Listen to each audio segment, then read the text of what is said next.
Frog and Toad are friends.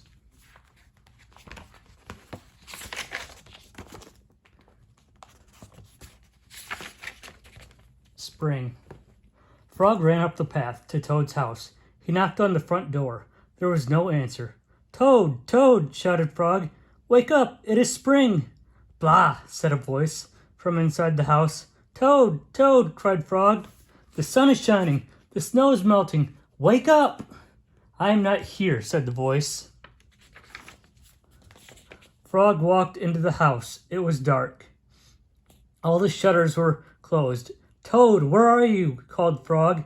"Go away," said the voice from a corner of the room. Toad was lying in bed. He had pulled all the covers over his head. Frog pushed Toad out of bed. He pushed him out of the house and onto the front porch. Toad blinked in the bright sun. "Help," said Toad. "I cannot see anything." "Don't be silly," said Frog. "What you see is the clear, warm light of April, and it means that we can begin a whole new year together, Toad. Think of it," said Frog. "We'll skip through the meadows and run through the woods and swim in the river. In the evenings, we will sit right here on this front porch and count the stars." "You can count them, Frog," said Toad. "I'll be too tired. I'm going back to bed." Toad went back into the house. He got into the bed and pulled the covers over his head again. "But Toad," cried Frog, "you will miss all the fun." "Listen, Frog," said Toad. "How long have I been asleep?" "You have been asleep since November," said Frog. "Well then," said Toad, "a little more sleep will not hurt me.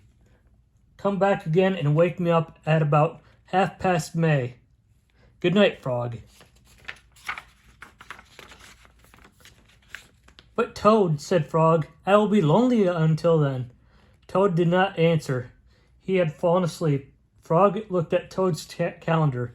The November page was still on top. Frog tore off the November page. He tore off the December page, and the January page, the February page, and the March page. He came to the April page. Frog tore off the April page too. Then Frog ran back to Toad's bed. "Toad, Toad, wake up! It is May now." "What?" said Toad. "Can it be May so soon?" "Yes," said Frog. "Look at your calendar." Toad looked at the calendar. The May page was on top. "Why, it is May," said Toad as he climbed out of bed. Then he and Frog ran outside to see how the world was looking in the spring. The end.